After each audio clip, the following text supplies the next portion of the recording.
역사 역설. 조선 사회에서 사람의 얼굴은 거짓말을 할 수 있어도 족보는 거짓말을 하면 안 되는 문서였습니다. 그런데 아이러니하게도 가장 많이 조작된 문서가 바로 그 족보였습니다. 오늘은 양반 가문 안에서 벌어진 가장 추잡한 스캔들, 그리고 그것을 어떻게 지워버렸는지에 대한 이야기입니다.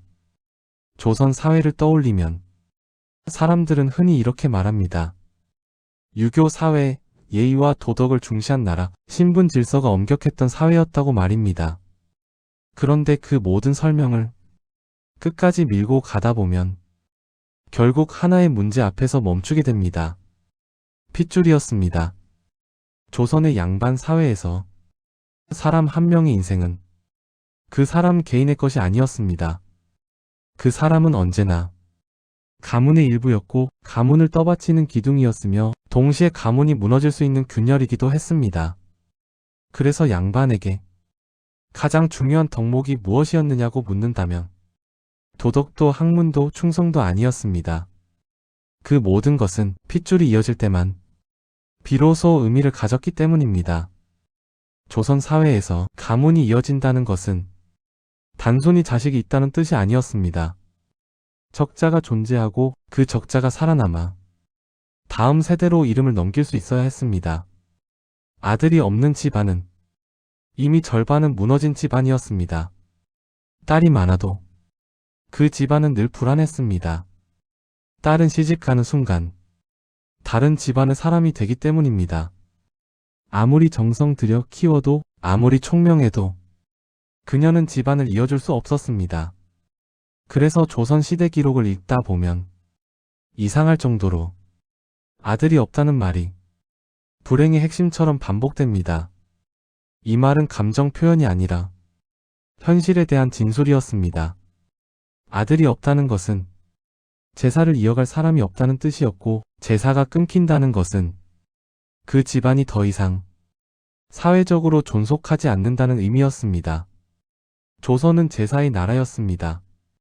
제사는 단순한 의식이 아니라 그 집안이 아직 살아있음을 증명하는 행위였습니다. 제사를 주관할 수 있는 자격은 오직 적자에게만 주어졌습니다. 그래서 적자가 없다는 사실은 곧 이런 질문으로 이어졌습니다. 이 집은 언제까지 버틸 수 있는가? 양반 사회에서 가문은 하나의 기업과도 같았습니다. 혼맥은 거래망이었고 관직은 신용도였으며 족보는 이 모든 것을 증명하는 문서였습니다. 그런데 적자가 끊기면 이 모든 네트워크가 한 번에 붕괴될 위험에 처합니다. 혼인을 통해 이어지던 인맥은 끊기고 사위 쪽에서도 조용히 거리를 두기 시작합니다. 관직 추천도 언제부턴가 오지 않습니다. 이 모든 것은 공식적으로 선언되지 않습니다. 아무도 당신 집안은 끝났습니다 라고 말하지 않습니다. 그러나 사람들은 이미 알고 있습니다. 그 집은 더 이상 미래가 없다는 것을 말입니다. 이 공포는 양반 사회 전체를 조용히 지배하고 있었습니다. 그래서 조선의 양반 남성들은 평생 두려워했습니다. 자신이 아니라 자신의 뒤에 설 사람이 없을까 봐 두려워했습니다. 정실 부인이 아이를 낳지 못하면 그 두려움은 곧바로 현실이 됩니다. 아이가 태어나지 않는다는 것은 하늘의 뜻이 아니라 가문의 사망 선고처럼 받아들여졌습니다. 이 지점에서 조선의 이상과 현실은 완전히 어긋나기 시작합니다. 조선은 일부 일처를 이상으로 삼았지만 현실에서는 그 이상을 끝까지 유지할 수 없었습니다. 왜냐하면 핏줄의 문제는 도덕보다 훨씬 무거웠기 때문입니다. 그래서 등장하는 존재가 첩이었습니다. 첩은 단순히 개인의 욕망에서 비롯된 존재가 아니었습니다. 그보다 훨씬 냉정하고 계산적인 이유가 있었습니다. 아들을 만들어야 했기 때문입니다. 기록을 보면 아들이 없는 상태에서 첩을 들이지 않은 양반 가문은 오히려 드뭅니다. 척박한 가문일수록 이미 혼맥이 약해진 가문일수록 첩의 존재는 더 절실해졌습니다. 첩은 사랑의 대상이라기보다 가문의 비상장치였습니다. 그리고 이 첩의 상당수는 자유로운 선택을 할 수 있는 여성이 아니었습니다.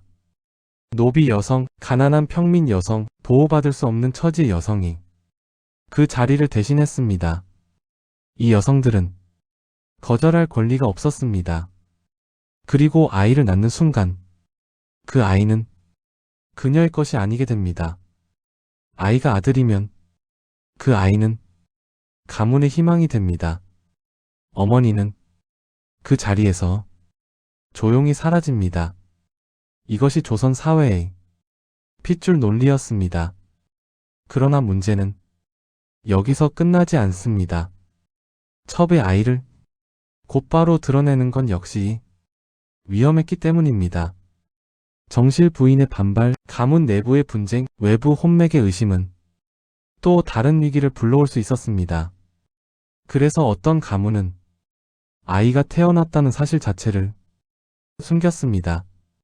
아이를 외부에서 키우거나 호적의 노비로 올리거나 아예 기록하지 않는 방식이 사용되었습니다. 이른바 비밀 출산입니다. 공식 기록에는 이 표현이 등장하지 않습니다. 그러나 호적과 족보를 조금만 자세히 들여다보면 이상한 공백들이 반복됩니다. 갑자기 등장하는 아이, 출생 연도와 입적 연도가 맞지 않는 기록, 몇 대가 통째로 설명 없이 건너뛰는 족보. 이것은 실수가 아니라 선택의 흔적입니다.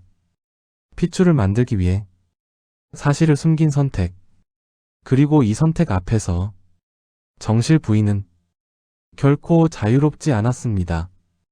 정실 부인은 몰랐던 존재가 아닙니다. 대부분 알고 있었습니다. 그러나 그녀에게도 선택지는 거의 없었습니다. 아들이 없는 상태에서 첩을 거부하면 가문은 끝납니다. 첩의 아이를 인정하면 자신의 지위는 흔들립니다. 문제를 공개하면 가문 전체가 사회적으로 매장됩니다. 그래서 정실 부인의 침묵은 개인의 성격이 아니라 구조의 결과였습니다.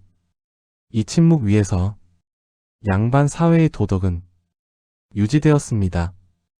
겉으로 보면 모든 것이 단정해 보입니다. 정숙한 부인, 엄격한 가부장, 질서 정연한 가문. 그러나 그 질서의 바닥에는 항상 이 질문이 깔려 있었습니다.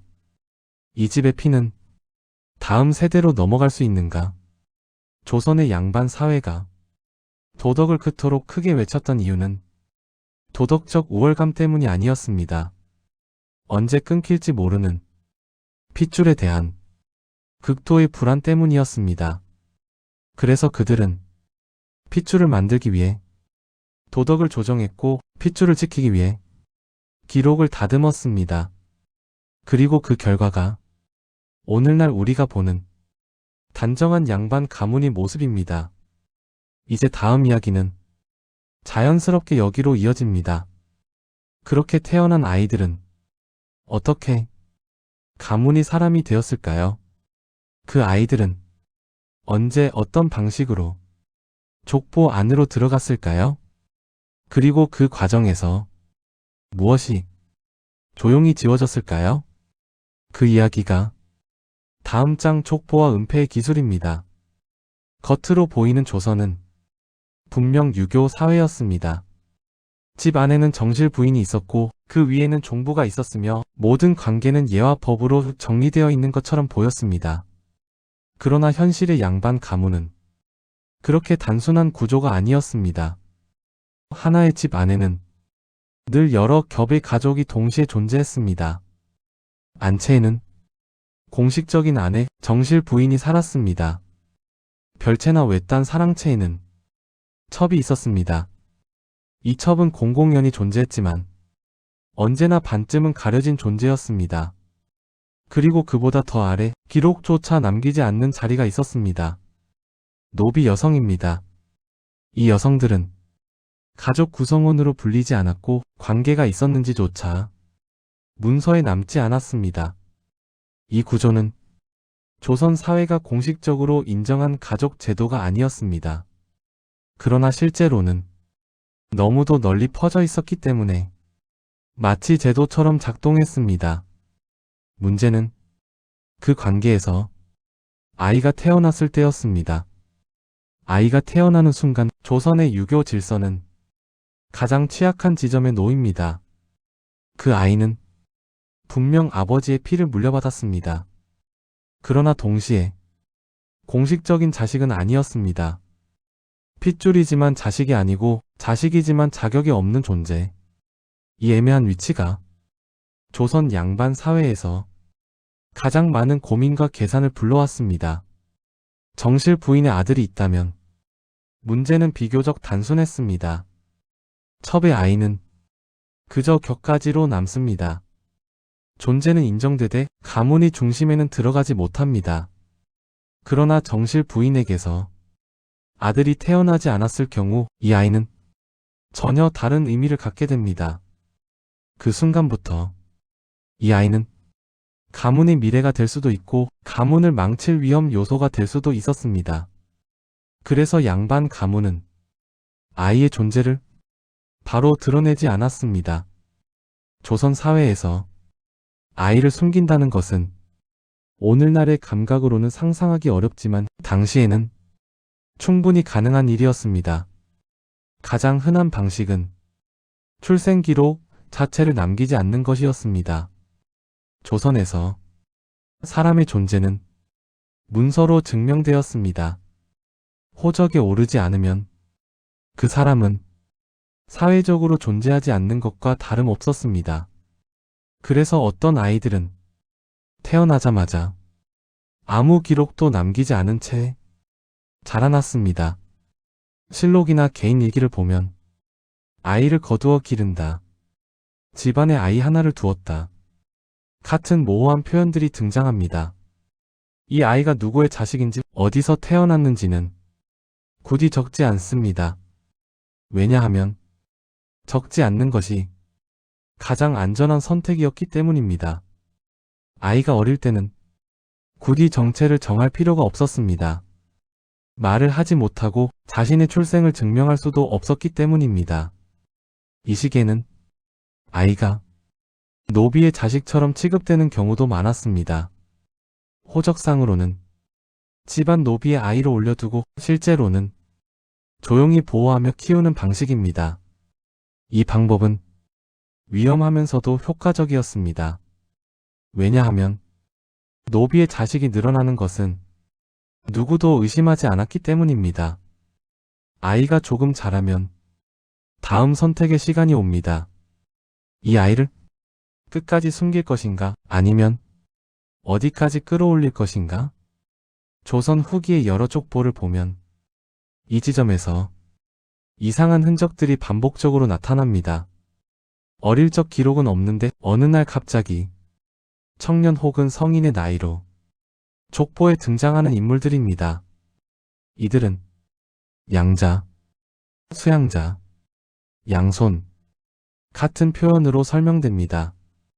이 단어들은 표면적으로는 합법적인 입적을 의미하지만 실제로는 첩이나 노비 여성에게서 태어난 아이를 가문 안으로 끌어들이는 가장 안전한 통로였습니다.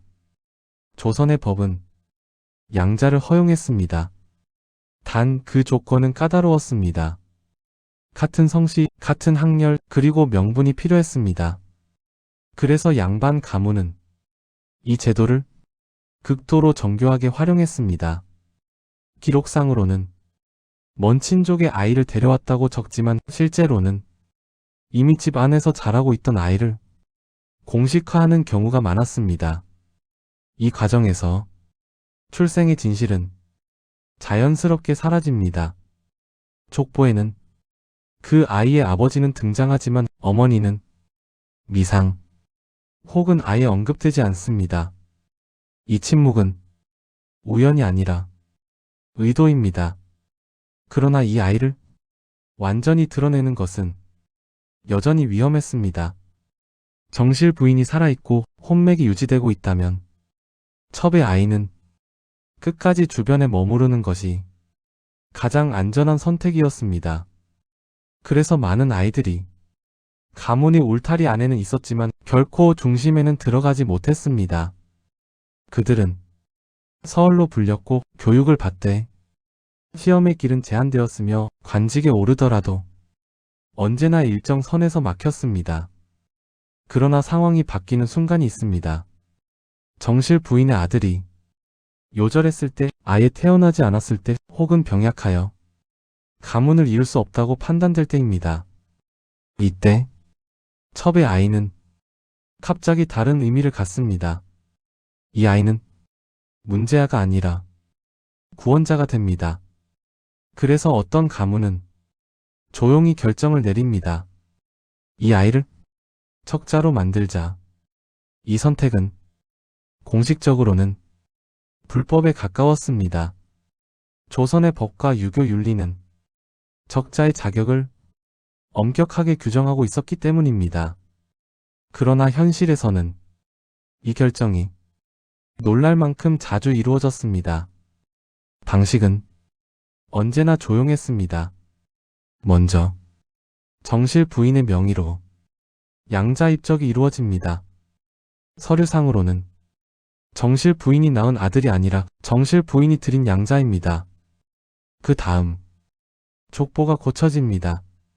이미 죽은 인물의 자식으로 연결하거나 몇 대를 건너뛰어 계보를 정리합니다.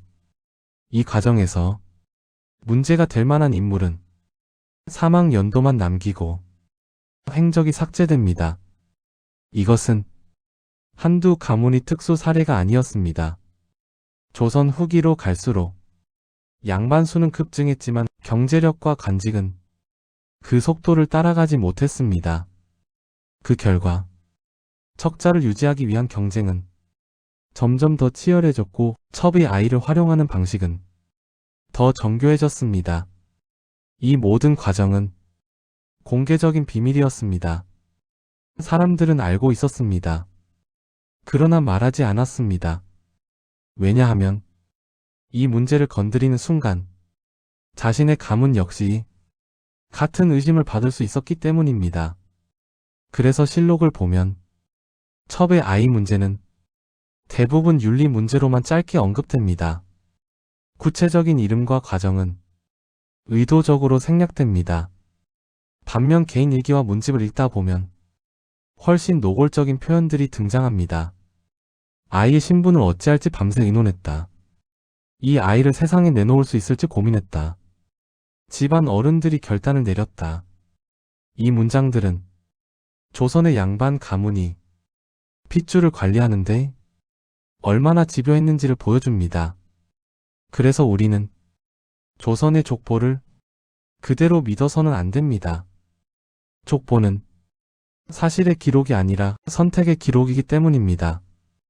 무엇을 남길 것인가, 무엇을 지울 것인가, 어디까지 허용할 것인가에 대한 가문의 판단이 그대로 반영된 문서입니다. 첩의 아이는 끝까지 숨겨질 수도 있었고 필요해지면 언제든 끌어올려질 수도 있었습니다. 그 경계는 법이 아니라 가문의 이해관계였습니다. 그리고 이해관계는 조선 사회 전체가 묵인하고 있었습니다. 겉으로는 유교 질서가 유지되고 있었지만 그 안에서는 핏줄을 지키기 위한 수많은 우회로가 동시에 작동하고 있었습니다. 이제 다음 이야기는 자연스럽게 이어집니다. 그렇게 끌어올려진 아이가 완전히 가문의 사람이 되기 위해 마지막으로 넘어야 했던 관문, 바로 족보입니다. 다음 장에서는 이 족보가 어떻게 조작되고 어떻게 정당화되었는지를 본격적으로 들여다보겠습니다. 조선에서 족보는 가족의 추억을 정리한 책이 아니었습니다. 그것은 사람이 어떤 존재인가를 증명하는 문서였고 어디까지 갈 수 있는지를 결정하는 증명서였으며 누구와 어울릴 수 있는지를 가르는 통행증이었습니다. 족보 한 권은 그 사람의 출신, 그 집안의 과거, 그리고 그 가문의 미래까지 모두 품고 있었습니다. 그래서 조선의 양반 사회에서 족보는 그 어떤 문서보다도 엄격해야 할 기록처럼 보입니다. 그러나 역설적으로 가장 많이 손을 뗀 문서가 바로 이 족보였습니다. 조선 후기 문헌을 읽다 보면 이상한 표현이 반복해서 등장합니다. 족보를 다시 정리하였다. 문중에서 계보를 바로잡았다. 가계에 혼란이 있어 수정하였다. 겉으로 보면 질서를 바로잡는 말처럼 들립니다. 그러나 이 말이 등장하는 순간은 대개 하나로 수렴합니다. 핏줄에 문제가 생겼을 때입니다. 족보가 왜 그토록 중요했는지를 먼저 이해해야 합니다. 조선 후기 사회에서 사람의 신분은 태어나는 순간 거의 결정되었습니다. 그 결정의 근거가 바로 족보였습니다. 족보에 이름이 있고 그 계보가 분명하면 그 사람은 양반이었습니다.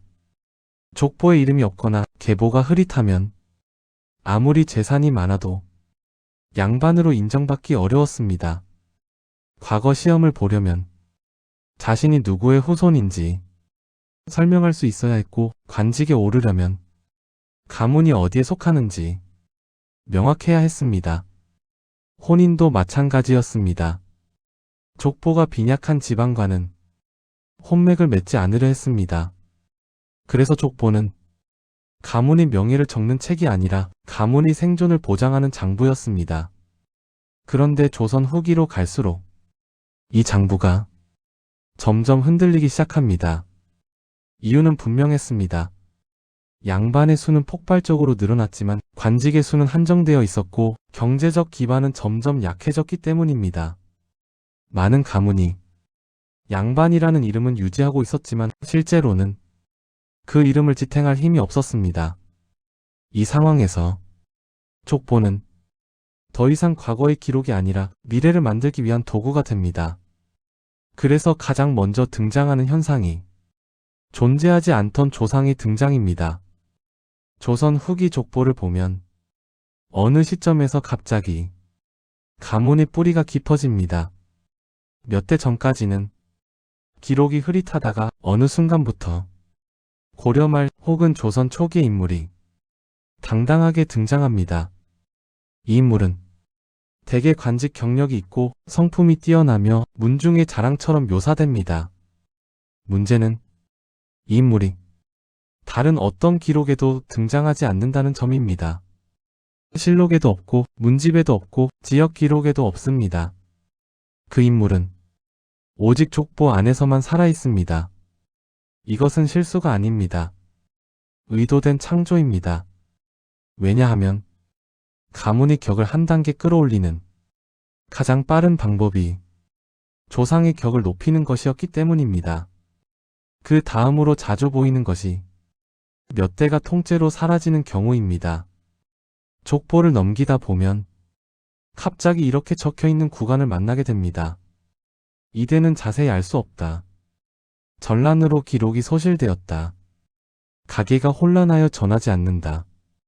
처음 보면 전쟁과 혼란의 결과처럼 보입니다. 그러나 유독 문제가 생길 수 있는 인물들이 있던 대목에서만 이 표현이 반복됩니다. 첩의 자식이 섞여 들어갔을 가능성, 신분이 불분명한 인물이 등장했을 가능성, 혹은 양반으로 설명하기 어려운 출신이 그 세대에 포함되어 있었을 가능성입니다. 그래서 그 대는 통째로 지워집니다. 몇 사람의 이름을 고치는 것보다 한 세대를 날려버리는 것이 훨씬 깔끔한 해결책이었기 때문입니다. 또 하나 눈에 띄는 방식은 문제 있는 인물을 사망 연도만 남기고 행적을 삭제하는 것입니다. 이 인물은 분명 실존했습니다. 그래서 이름을 아예 지울 수는 없습니다. 그러나 그의 삶을 그대로 남겨두면 가문에 불리한 요소가 됩니다. 그래서 족보에는 이렇게 적힙니다. 아무개 언제 사망. 벼슬도 없고 행적도 없고 자식에 대한 설명도 없습니다. 이 인물은 족보 안에 존재하지만 아무 말도 하지 않는 존재가 됩니다. 이 침묵은 무능의 표시가 아니라 의도적인 삭제입니다. 그리고 가장 조용하게 그러나 가장 철저하게 사라지는 것이 어머니의 존재입니다.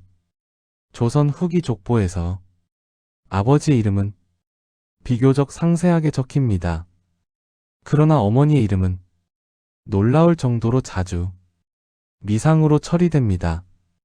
특히 서얼이나 양자로 편입된 인물의 경우 이 표현은 거의 공식처럼 등장합니다. 왜냐하면 어머니의 출신이 드러나는 순간 그 아들의 정당성이 흔들릴 수 있기 때문입니다. 노비 출신, 신분이 불분명한 여성 혹은 문중이 원하지 않는 혼인 관계, 이 모든 것은 어머니 이름과 함께 족보에서 증발합니다.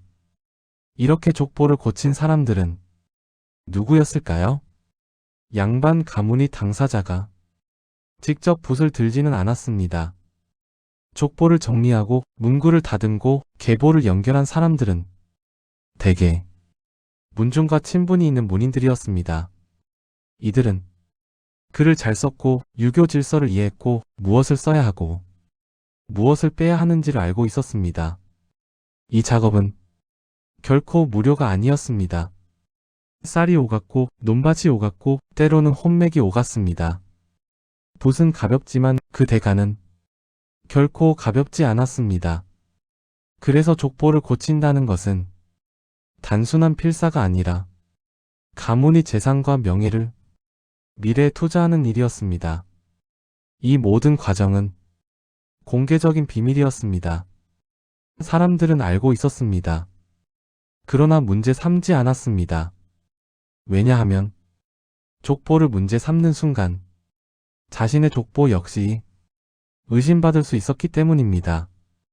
조선 후기의 향촌 사회는 서로를 감시하면서도 서로를 보호하는 구조였습니다. 그래서 족보 조작은 범죄라기보다 관행으로 굳어집니다. 불법이었지만 너무 흔했기 때문에 모두가 눈을 감았습니다. 그래서 우리는 조선의 족보를 볼 때 이렇게 물어야 합니다. 이 기록은 무엇을 말하고 있는가가 아니라 무엇을 말하지 않고 있는가를 말입니다. 족보는 진실을 숨기기 위해 존재했던 문서일지도 모릅니다. 그리고 그 침묵 속에는 첩의 아이, 노비 여성, 지워진 인물들, 사라진 세대가 겹겹이 쌓여 있습니다.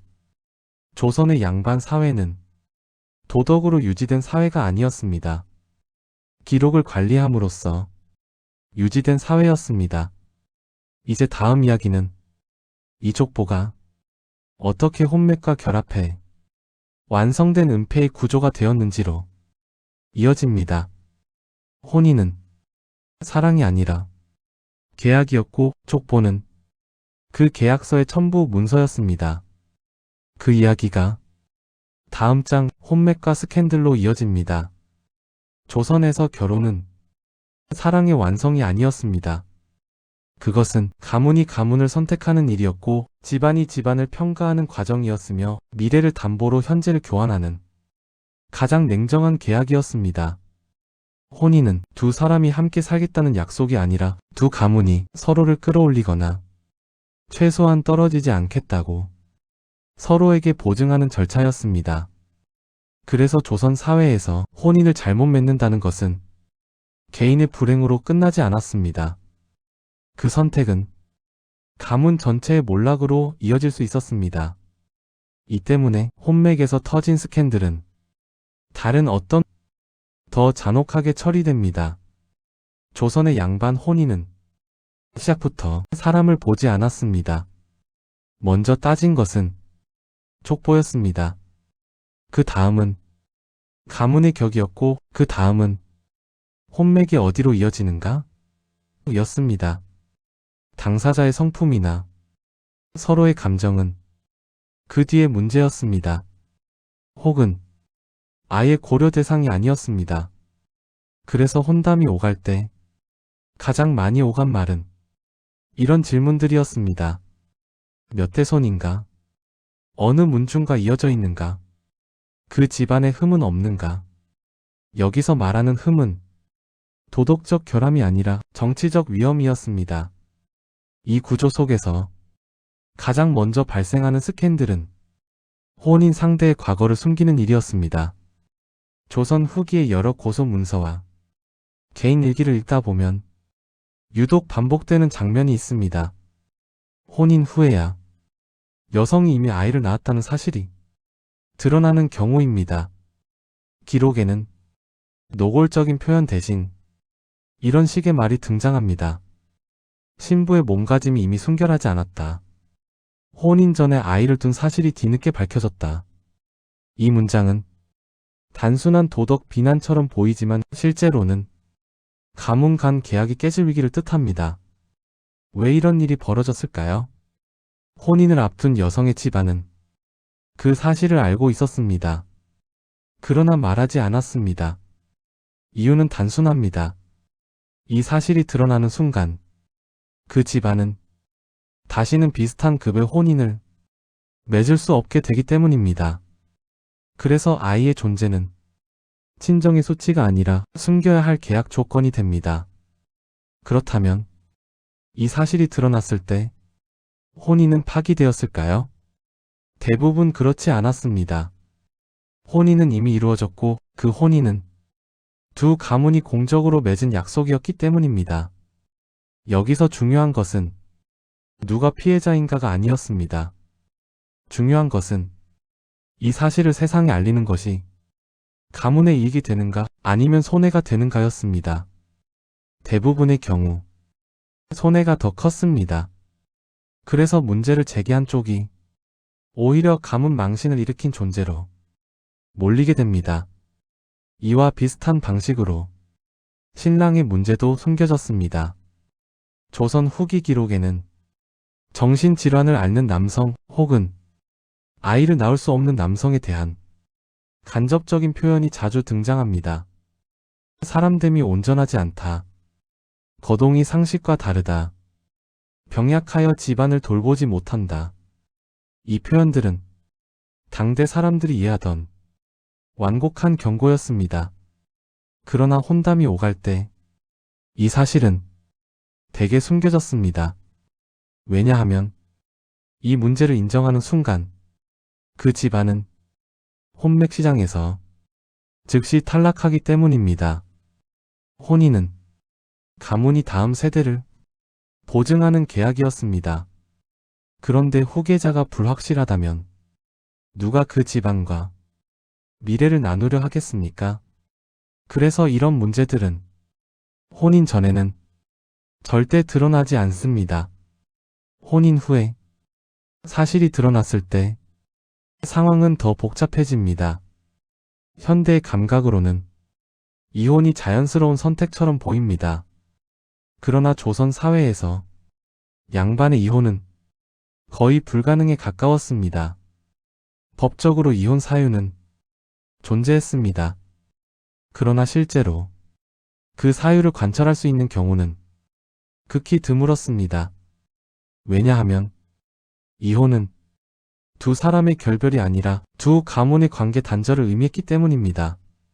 혼인을 끊는다는 것은 상대 가문과의 모든 연결을 끊겠다는 선언이었고 이는 곧 정치적 고립을 자초하는 일이었습니다. 그래서 실록과 소송 기록을 보면 혼인 파기를 요구한 쪽이 오히려 문제인물로 지목되는 경우가 많습니다. 가문 간 약속을 어지럽혔다. 사사로운 감정으로 대의를 해쳤다. 이 문장은 개인의 고통을 가문의 이익 아래 완전히 눌러버리는 언어였습니다. 특히 여성에게 이 구조는 훨씬 가혹하게 작동했습니다. 혼인 후에 신랑의 중대한 문제가 드러나도 여성은 돌아갈 곳이 없었습니다. 친정으로 돌아가는 순간 그 집안 전체가 혼맥을 망친 집안으로 낙인 찍히기 때문입니다. 그래서 여성의 고통은 집안의 침묵으로 덮입니다. 기록에는 이런 문장들이 남아 있습니다. 부인은 병든 남편을 봉양하며 살았다. 집안의 체면을 위해 말을 삼켰다. 이 문장들은 미담처럼 포장되었지만 그 이면에는 탈출할 수 없는 구조가 있었습니다. 혼맥 스캔들이 특히 잔혹하게 처리된 이유는 여기 있습니다. 이 문제는 도덕의 문제가 아니라 연결의 문제였기 때문입니다. 혼맥이 깨지면 한 가문만 무너지는 것이 아닙니다. 그 가문과 연결된 수많은 집안이 연쇄적으로 영향을 받습니다. 그래서 혼맥 문제는 늘 내부에서 조용히 처리됩니다. 문제가 있어도 기록에 남기지 않고 소문이 퍼지기 전에 덮어버립니다. 이 과정에서 희생되는 것은 대개 개인이었습니다. 조선 후기의 문중 기록을 보면 혼인 스캔들이 외부로 번진 사례는 대개 극단적인 경우였습니다. 폭력이 공개되었거나 사망으로 이어졌거나 이미 가문이 몰락한 이후의 이야기입니다. 가문이 아직 살아있을 때는 문제가 드러나지 않습니다. 왜냐하면 드러내지 않는 것이 가문을 살리는 선택이었기 때문입니다. 그래서 혼인은 사랑의 실패가 아니라 계약 위반으로 이해되었습니다. 그리고 계약 위반은 개인이 책임질 문제가 아니라 가문이 통제해야 할 위험 요소였습니다. 우리가 오늘날 조선의 혼인을 전통적인 결혼이라고 부를 때 그 안에 들어있던 이 냉혹한 계산은 대개 지워집니다. 그러나 기록을 따라가다 보면 분명해집니다. 조선의 양반 혼인은 사랑을 배제했기 때문에 유지된 제도였고 개인을 희생했기 때문에 가문을 지킬 수 있었던 구조였습니다. 그리고 이 구조 속에서 혼맥 스캔들은 도덕적 사건이 아니라 정치적 사건이었습니다. 이제 다음 이야기는 이 모든 구조가 왜 기록에서 사라졌는지 그리고 왜 우리는 이런 이야기를 교과서에서 거의 보지 못하는지로 이어집니다. 조선은 기록의 나라였습니다. 그렇다면 이 많은 스캔들은 왜 기록되지 않았을까요? 그 답은 다음 장 기록의 침묵에 있습니다. 조선은 스스로를 기록의 나라라고 불렀습니다. 왕의 말 한마디 대신에 논쟁 한 줄, 비 오는 날의 기온까지도 적어두는 사회였습니다. 그래서 우리는 흔히 이렇게 생각합니다. 조선은 숨길 수 없는 나라였다고, 무엇이든 기록으로 남긴 사회였다고 말입니다. 그러나 기록을 조금만 깊이 들여다보면 이 믿음은 곧 흔들리기 시작합니다. 조선의 기록은 모든 것을 남긴 기록이 아니었습니다. 남기기로 선택한 것만 남긴 기록이었습니다. 특히 이상할 정도로 한 부류의 이야기는 반복해서 사라집니다. 바로 양반 가문의 치부입니다. 폭력, 성적 착취, 혼맥 스캔들, 족보 조작, 비밀 출산, 가문 내부의 추문들.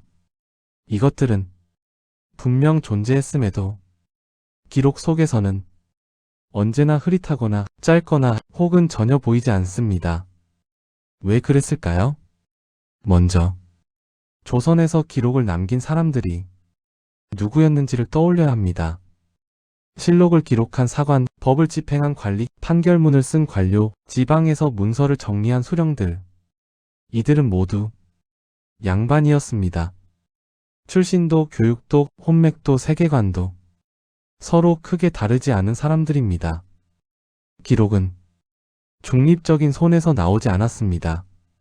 항상 같은 계층의 손에서 나왔습니다. 이것이 첫 번째 이유입니다.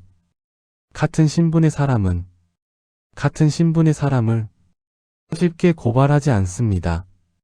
그 이유는 연대감 때문만이 아닙니다. 오늘 내가 저 가문의 문제를 적어 넣는 순간 내일은 우리 가문의 문제가 누군가의 붓끝에 오를 수 있기 때문입니다. 조선 사회에서 기록은 단순한 사실의 나열이 아니라 관계의 결과였습니다. 그래서 조선의 기록에는 이런 경향이 분명하게 나타납니다. 아래로 향한 기록은 놀라울 만큼 상세합니다. 노비가 주인을 거역한 사건, 천민이 도망친 경로, 백성이 저지른 범죄의 세부 과정. 이 모든 것은 마치 오늘날의 수사 보고서처럼 자세하게 남아 있습니다. 반면 위로 향한 기록은 이상할 정도로 짧습니다. 양반이 노비를 때려 죽인 사건은 한두 줄로 끝납니다.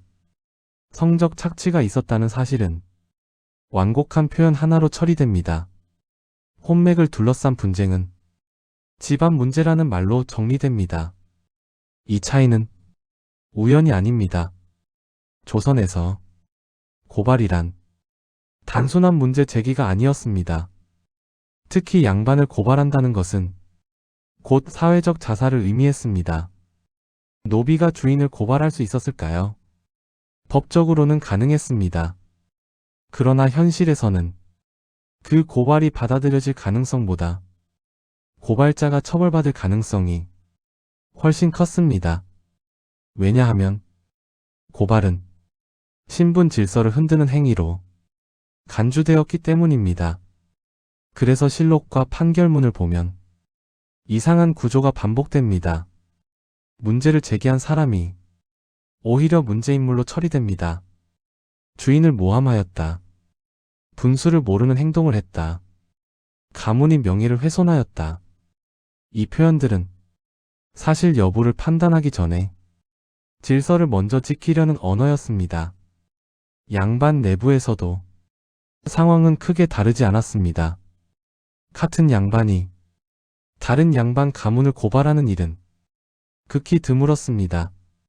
왜냐하면 그 순간 자신 역시 고발의 대상이 될 수 있었기 때문입니다.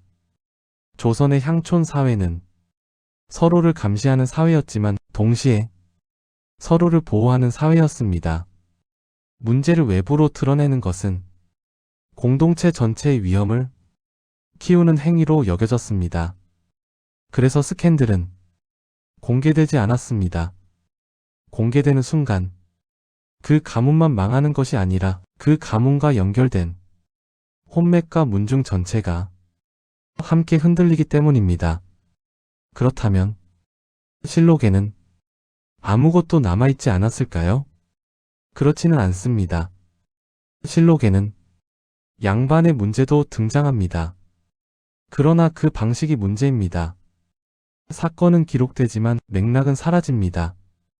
폭력은 윤리 문제로 축소되고 성적 착취는 기강문란이라는 말로 덮입니다. 가문의 구조적 문제는 개인의 일탈로 바뀝니다. 이 과정에서 가장 많이 사라지는 것은 피해자의 목소리입니다. 노비 여성은 이름 없이 등장하고 양반 남성은 직함과 가문과 함께 등장합니다. 이 기록 방식은 누가 말할 권리를 가졌는지를 명확하게 보여줍니다. 개인 일기와 문집을 읽으면 이 침묵의 구조는 더 선명하게 드러납니다. 공식 기록에는 남지 않은 이야기들이 사적인 기록 속에서 짧게 튀어나옵니다. 집안에 소문이 돌았다. 아이의 출처를 두고 말이 많았다. 차마 글로 적을 수 없는 일이 있었다. 이 문장들은 사실을 말하지 않으면서도 사실이 있었음을 증명합니다. 왜 자세히 적지 않았을까요? 적는 순간 그 글은 증거가 되기 때문입니다. 그래서 많은 문인들은 의도적으로 중간에서 멈춥니다. 독자는 그 뒤를 상상하게 됩니다. 조선 후기에는 이 침묵의 기술이 더 정교해집니다. 왜냐하면 양반 사회 자체가 불안해졌기 때문입니다. 양반의 수는 늘어났고 경제력은 줄어들었으며 관직은 한정되어 있었습니다. 이 상황에서 내부 문제를 드러내는 것은 자살 행위에 가까웠습니다. 그래서 기록은 더 조심스러워지고 더 짧아지고 더 모호해집니다. 무언의 합의가 형성됩니다. 서로의 집안은 건드리지 말자. 이 합의 위에서 조선의 기록은 정제된 얼굴을 갖게 됩니다. 그래서 우리는 조선의 기록을 읽을 때 항상 한 걸음 더 들어가야 합니다. 무엇이 적혀 있는가 보다 무엇이 빠져 있는가를 봐야 합니다. 왜 노비의 일탈은 날짜와 장소와 증언까지 세세하게 남아있는데 양반의 범죄는 결과만 남아있을까요? 왜 피해자는 항상 흐릿하고 가해자는 항상 직함과 함께 등장할까요? 이 질문을 던지는 순간 조선의 기록은 전혀 다른 얼굴을 드러냅니다. 조선은 기록의 나라였지만 동시에 기록을 관리한 나라였습니다. 무엇을 남기고 무엇을 지우고 어디까지 말할지를 집단적으로 결정한 사회였습니다. 그래서 양반 가문의 스캔들은 사라진 것이 아니라 의도적으로 보이지 않게 된 것입니다. 그 침묵은 무능의 결과가 아니라 권력의 결과였습니다. 이제 우리는 이 시리즈의 마지막 질문 앞에 서게 됩니다. 그렇게 숨겨지고 지워지고 관리된 결과는 무엇이었을까요? 조선 사회는 그 대가로 무엇을 얻었고 무엇을 잃었을까요? 그 이야기가 마지막 장 양반 사회의 이중성과 유산으로 이어집니다. 조선 후기로 갈수록 이 모든 스캔들이 더 자주, 더 노골적으로 등장하는 이유는 사람들의 도덕성이 갑자기 나빠졌기 때문이 아니었습니다. 오히려 그 반대에 가까웠습니다. 조선 후기 사회는 이전 어느 시대보다 도덕을 더 크게 말하던 사회였습니다. 충효, 열예가 말과 글과 교육 속에서 끊임없이 반복되던 시기였습니다. 그런데 바로 그 시기에 양반 가문의 스캔들은 더 많이 터지고 더 깊이 숨겨지고 더 치밀하게 관리됩니다. 이 모순은 조선 후기 사회 구조를 이해하지 않으면 설명되지 않습니다. 조선 후기에 들어서면 가장 먼저 눈에 띄는 변화가 하나 있습니다. 양반이 너무 많아졌다는 사실입니다. 임진왜란과 병자호란 이후 국가는 사람을 필요로 했고 지방 사회는 자기 사람을 보호해야 했습니다. 그 과정에서 공을 세웠다는 이유로, 문중이 밀어준다는 이유로, 혹은 족보가 그럴듯하다는 이유로 양반으로 편입되는 사람들이 급격히 늘어납니다. 양반은 더 이상 소수의 지배층이 아니었습니다. 향촌 사회 곳곳에 양반이 넘쳐나기 시작합니다. 그러나 양반의 수가 늘어났다고 해서 그들이 누리던 자원까지 함께 늘어난 것은 아니었습니다. 관직의 수는 늘 그대로였고 토지의 총량도 한정되어 있었습니다. 이 말은 곧 양반이라는 이름을 가진 사람들 사이에서 치열한 내부 경쟁이 시작되었다는 뜻입니다. 조선 후기 양반은 겉으로는 여전히 체면을 지키고 있었지만 실제로는 점점 가난해지고 있었습니다. 문집과 일기를 읽다 보면 양반 스스로가 자신의 궁핍함을 토로하는 장면이 자주 등장합니다. 비단옷은 고사하고 쌀 한 마리 아쉬운 형편이다. 선대 재산은 이미 소진되었다. 그러나 가난해졌다고 해서 양반의 지위를 포기할 수는 없었습니다.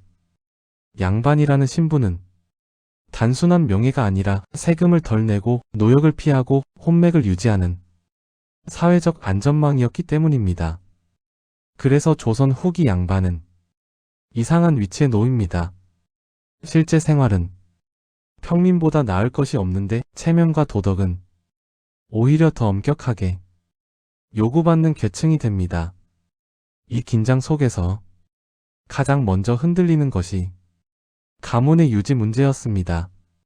가문을 유지하려면 무엇보다 다음 세대로 이름을 넘겨야 했습니다.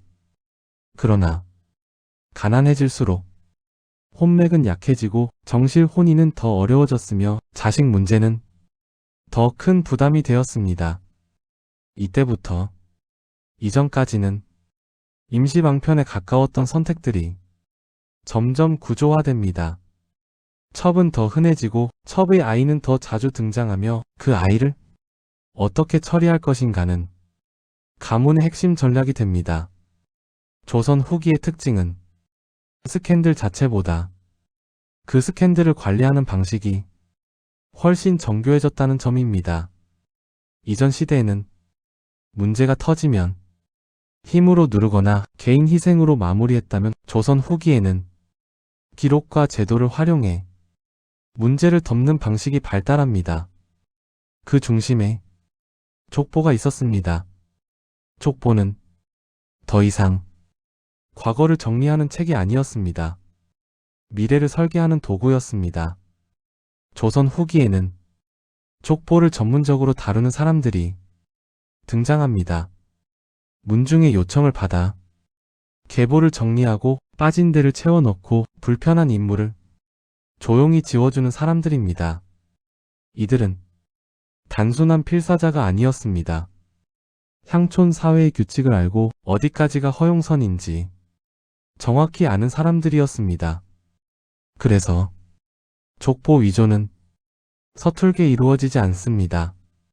존재하지 않던 조상은 갑자기 튀어나오지 않습니다. 항상 전쟁이나 혼란의 시기에 자연스럽게 배치됩니다. 문제가 될 수 있는 세대는 통째로 공백 처리됩니다. 그 공백은 기록이 소실되었다는 말로 정당화됩니다.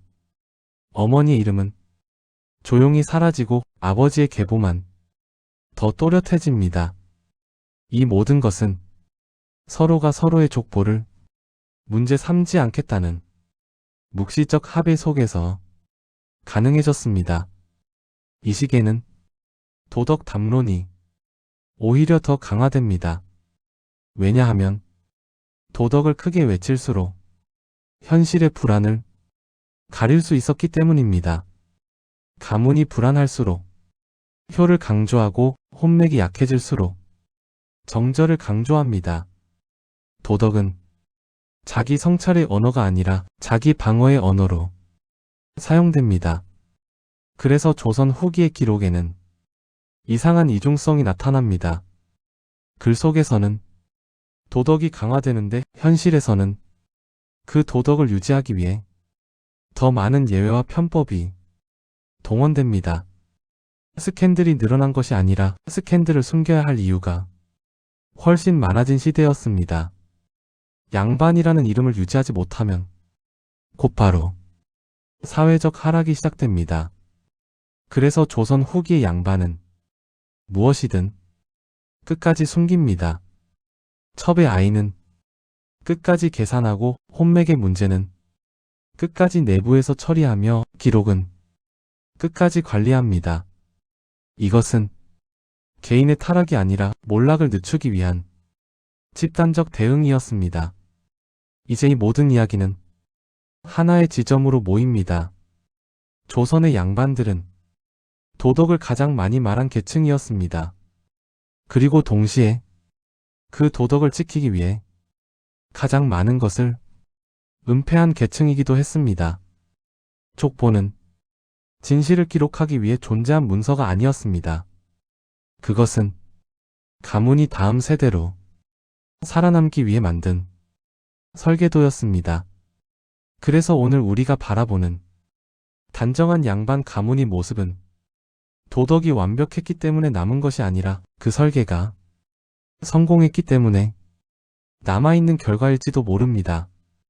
조선은 기록의 나라였습니다. 그러나 그 기록은 항상 진실을 남긴 것이 아니라 살아남은 쪽의 얼굴을 남겼을 뿐이었습니다.